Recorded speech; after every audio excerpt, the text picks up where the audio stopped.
¿Qué tal, queridos amigos y amigas? Les damos la bienvenida a su programa, El Evangelio Eterno. En nombre de su servidor es Juan Rivera. Me complazco en informarles que el día de hoy comenzamos un estudio fascinante de la Santa Palabra de Dios a través de la serie titulada La Fe de Jesús. La fe de Jesús puede ser encontrada en un folletito, así como que si usted deseara recibirlo en la comodidad de su casa, lo puede hacer a través de llamar al número 800 que aparece en su pantalla.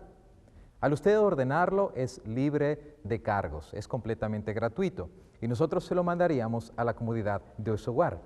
Queríamos dejarles saber que el día de hoy comenzamos una serie de estudios que van a ser aproximadamente 20. El doctor y evangelista internacional Hugo Gambetta va a ser el encargado en compartir el estudio de la Santa Palabra de Dios. El estudio del día de hoy será titulado Lo que la Biblia enseña acerca de Dios. Un estudio hermoso y fascinante del cual estoy más que seguro que todos obtendremos bendiciones.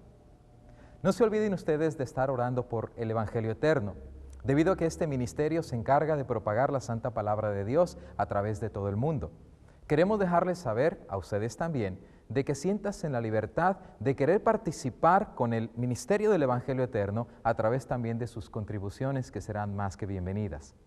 Queridos amigos, estamos más que listos para comenzar entonces el estudio de la Santa Palabra de Dios y dejamos con ustedes al doctor, pastor Hugo Gambetta para compartir la palabra del Señor. Que el Señor nos bendiga. Bienvenido al estudio de la Palabra de Dios. Nuestra primera lección de la fe de Jesús lleva por título Lo que la Palabra de Dios enseña acerca de Dios. Te invito a que me acompañes pidiendo la dirección de Dios sobre el estudio de su palabra. Amantísimo Padre y Dios, te damos gracias por el privilegio de abrir tu santo libro y suplicamos que tu Espíritu Santo sea nuestro guía y nos enseñe tu verdad. En Cristo Jesús.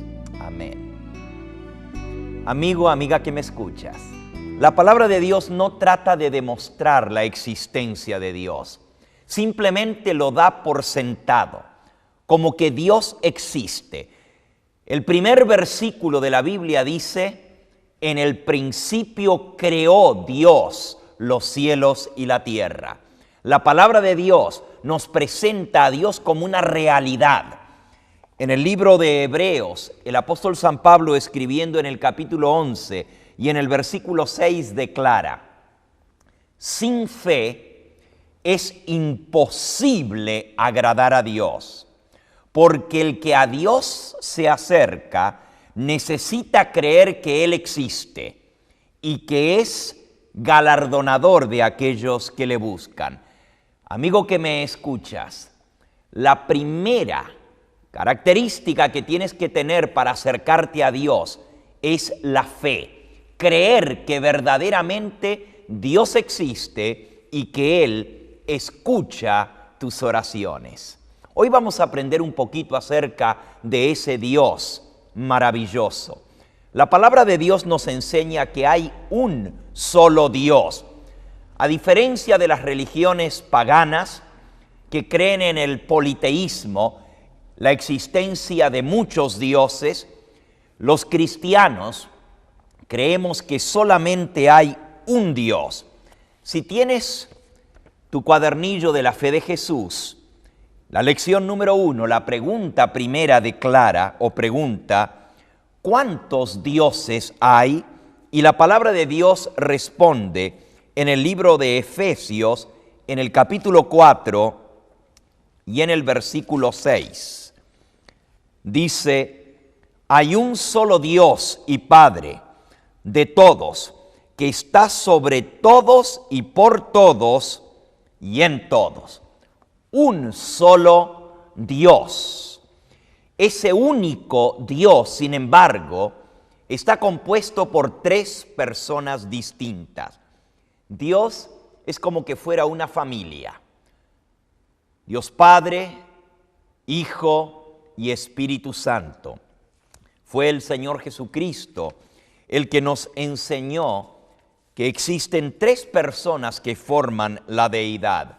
San Mateo capítulo 28 y versículo 19 Por tanto, id a todas las naciones y haced discípulos, bautizándolos en el nombre del Padre, del Hijo y del Espíritu Santo, y enseñándole que guarden todas las cosas que yo os he mandado. El Señor Jesús nos habla de un Dios Padre, de quien proceden todas las cosas. Un solo Señor, Jesucristo, el que se entregó por nosotros, y el Espíritu Santo, que nos guía a toda verdad. Estos tres personas distintas componen una unidad perfecta que es Dios. Podrás preguntarte en esta hora, bueno, ¿cómo realmente sé que Dios existe? Amigo, todo a nuestro alrededor nos habla de la existencia de Dios. Tanto el universo, con la grandeza de lo que Dios ha creado, como aún en las cosas más sencillas y pequeñas, las flores con sus matices, sus colores, la naturaleza en su profusión que nos rodea. Es más, la palabra de Dios nos dice en el Salmo 19 y en el versículo 7, los cielos cuentan la gloria de Dios. El firmamento anuncia la obra de sus manos. Todo a nuestro alrededor da testimonio de la existencia de Dios. En verdad, ¿cómo podríamos explicar el origen de todo si no hubiera una mente que lo planificó, que lo formó, que le dio vida, que ordenó todo? La palabra cosmos significa en el idioma griego orden, porque todo a nuestro alrededor, aún el macrouniverso como el microuniverso, tiene un perfecto orden y un propósito. Esas son evidencias de la existencia de Dios. Nuevamente, la palabra de Dios no trata de demostrar su existencia. Al contrario, dice el salmista en el Salmo 14 y en el versículo 1, dice el necio en su corazón, no hay Dios. Así se corrompen, hacen obras abominables, no hay quien haga el bien. El necio, el que no tiene entendimiento, es el que niega la existencia de Dios. El apóstol San Pablo, escribiendo a los romanos, en el capítulo 1, nos habla categóricamente que la negación de Dios es una necedad, es una rebeldía contra Dios. Nos dice en el versículo 18, Romanos capítulo 1, versículo 18, la ira de Dios se revela desde el cielo contra toda impiedad e injusticia que los hombres que suprimen la verdad con injusticia. Lo que se puede conocer de Dios ha sido revelado a ellos, porque Dios se lo manifestó. Los atributos invisibles de Dios, esto es, su eterno poder y su divinidad, se ven claramente desde la creación del mundo y se entienden por medio de las cosas que fueron creadas, de modo que no tienen excusa. Habiendo ellos conocido a Dios, no le glorificaron como a Dios, ni le dieron gracias. Más bien, se ofuscaron en vanos razonamientos, y su necio corazón fue entenebrecido. Jactándose de ser sabios, se hicieron necios y cambiaron la gloria de Dios, inmortal, por imágenes de hombre mortal, hasta de aves, cuadrúpedos y reptiles. Amigo, amiga que me escuchas, el hecho de que Dios existe no puede ser negado. Todos los seres humanos traemos dentro de nosotros el concepto de un Dios real. La negación de Dios es necedad, porque aunque no lo podamos ver, podemos percibir su presencia en las obras creadas. Justamente, hay muchas cosas en esta vida que no se ven, y hay gente que dice, yo no creo en Dios porque yo no lo puedo ver. Bueno, tampoco nunca has visto posiblemente la China, y sin embargo sabes que existe. porque alguien te lo dijo, lo leíste en un libro o simplemente has llegado a comprender que en otro lugar del mundo hay un país que se llama la China, pero hay cosas que son menos tangibles aún que las cosas físicas y sin embargo existen. El hecho que no podamos ver algo no quiere decir que no podamos creer en ello. Por ejemplo, ¿puedes tú ver el amor? ¿Puedes ver el viento? ¿Puedes ver el odio? Y aunque no lo ves, muy bien que se siente. La envidia se percibe. El amor también se siente. Son cosas intangibles que nos dan testimonio de que hay una mente creadora que todo lo hizo. En verdad, la existencia de Dios se revela en la vida de cada uno de nosotros. Y una de las pruebas más grandes de que Dios existe es que nos ha dado una mente que podemos pensar, razonar, ir de causa a efecto y podemos también tomar decisiones, porque Dios nos creó con libre albedrío. La segunda pregunta de nuestra lección nos dice, ¿cuál es la naturaleza de Dios? ¿De qué está hecho Dios? Nuevamente el Señor Jesús nos responde en el Evangelio según San Juan, en el capítulo 4 y en el versículo 24.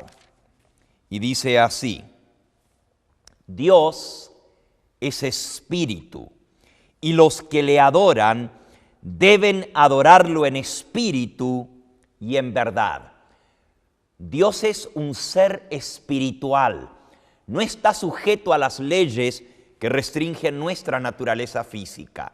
Dios no está hecho de carne y hueso, Él es espíritu y es un espíritu eterno. No tuvo comienzo ni nunca jamás tendrá fin, porque esa es su naturaleza. Justamente cuando el Señor Jesucristo resucita y se aparece a sus discípulos ese domingo de resurrección, dice que ellos, espantados y asombrados, pensaban que veían un espíritu. Pero Él les dijo, ¿por qué estáis turbados y suben estos pensamientos a vuestro corazón? Estoy leyendo San Lucas capítulo 24, versículos 36 en adelante. Él les dijo, mirad mis manos y mis pies, que yo mismo soy. Palpad y ved, porque un espíritu no tiene ni carne ni huesos, como veis que yo tengo. Noten, ¿el espíritu tiene carne y huesos? No, solamente un ser humano, carnal, está compuesto de carne y hueso. Pero Dios es espíritu. Ahora, una de las grandes verdades que nos enseña la palabra de Dios es que ese Dios eterno, espiritual, escogió humanarse, hacerse carne. San Juan en el capítulo 1 nos habla acerca del Hijo de Dios con estas palabras. En el principio ya existía el Verbo, y el Verbo estaba con Dios, y el Verbo era Dios. Desde el principio ya estaba con Dios. Todas las cosas fueron hechas por Él, y sin Él nada de lo que ha sido hecho fue hecho. En Él estaba la vida, y la vida era la luz de los hombres. Así que noten, desde el mismo comienzo ya había un ser, a quien el Evangelio según San Juan le llama el Verbo, y dice que ese ser, el Verbo, existía con Dios, pero al mismo tiempo era Dios. ¿Quién es el Verbo?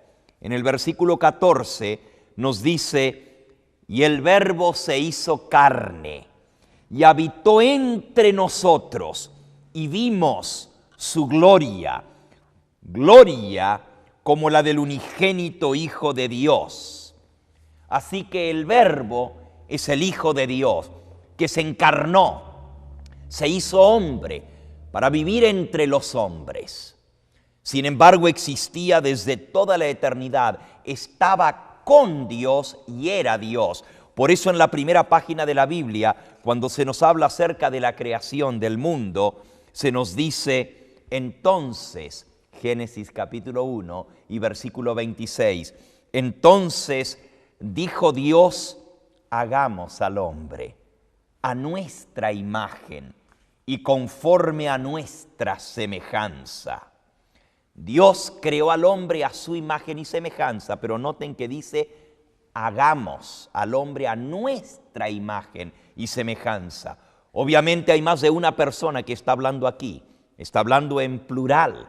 Desde el mismo comienzo, todo lo hicieron de común acuerdo, Padre, Hijo y Espíritu Santo. Génesis capítulo 1 y versículo 1 y 2. En el principio creó Dios los cielos y la tierra, y el Espíritu de Dios se movía sobre la faz de las aguas, y dijo Dios, sea la luz, y la luz llegó a la existencia. Así, el Espíritu Santo, Padre e Hijo, trabajaron de común acuerdo en la creación y de igual manera trabajan de común acuerdo en la redención de la raza humana. Muy bien, hemos aprendido entonces que hay un Dios compuesto por tres personas distintas. Alguno podría preguntarse en esta hora, bueno, ¿por qué entonces dice que es un Dios y son tres? Amigo, no son tres dioses, es un solo Dios. No tenemos que aplacar la ira de un Dios para que el otro no se ponga celoso. Los tres forman una unidad perfecta. En verdad, un texto que todo niño judío se aprende de memoria, se encuentra registrado en Deuteronomio capítulo 6 y se conoce como la Shema. Cuando todo niño hebreo llega a los 12 años para hacer su bar mitzvah, debe aprender de memoria este texto. Deuteronomio capítulo 6 y versículo 4. Y dice, Shema Israel, Adonai Eloheinu, Adonai Echad. Oye Israel, Jehová nuestro Dios, Jehová uno es. Y aquí usa la palabra Echad, uno. La palabra Echad quiere decir una unidad perfecta, no uno en número. Si quisiera decir el numeral uno, hubiera dicho Aleph. Si quisiera decir uno único, que no hay otro, hubiera usado en hebreo la palabra Yakid. Pero Dios dijo Adonai Echad. Dios es uno, una unidad. La misma palabra Echad se usa en el libro de Génesis en el capítulo 2, en la creación del hombre, dice en el versículo 24, por esto dejará el hombre a su padre y a su madre, se unirá a su mujer y serán los dos una sola carne. Nuevamente, basar es carne, ejad, una carne, la misma palabra. Ahora, cuando el hombre y la mujer se unen en matrimonio, no dejan de ser dos personas. Siguen siendo dos individuos, pero están unidos en propósito, en amor, en planes.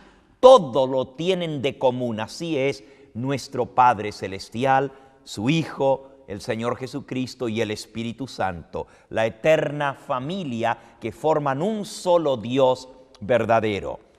Primera de Juan, capítulo 5 y versículo 7, lo declara de esta manera el apóstol. Porque tres son los que dan testimonio en el cielo: el Padre, el Verbo y el Espíritu Santo. Y estos tres son uno. Tres personas distintas, un solo Dios verdadero. Hay muchos pasajes que nos hablan de estos mismos tres seres que componen la deidad. Por ejemplo, el apóstol San Pablo, escribiendo a los Corintios, en 2 de Corintios capítulo 13 y versículo 13, o en algunas versiones el versículo 14, dice así: la gracia del Señor Jesucristo, el amor de Dios y la comunión del Espíritu Santo sean con todos vosotros. Noten, la gracia del Señor Jesucristo, Dios Hijo, el amor de Dios, Dios Padre, y la comunión del Espíritu Santo, Dios Espíritu Santo, sean con todos vosotros. Así que hemos aprendido que hay un solo Dios, compuesto por 3 personas distintas. La naturaleza de Dios es espíritu, pero Dios Hijo se hizo carne y vivió entre nosotros, vino a morir para darnos redención. ¿Cómo es el carácter de Dios? Pregunta número 4. Y nuevamente responde el apóstol en 1 de Juan, capítulo 4 y versículo 8. Y dice así: el que no ama no conoce a Dios, porque Dios es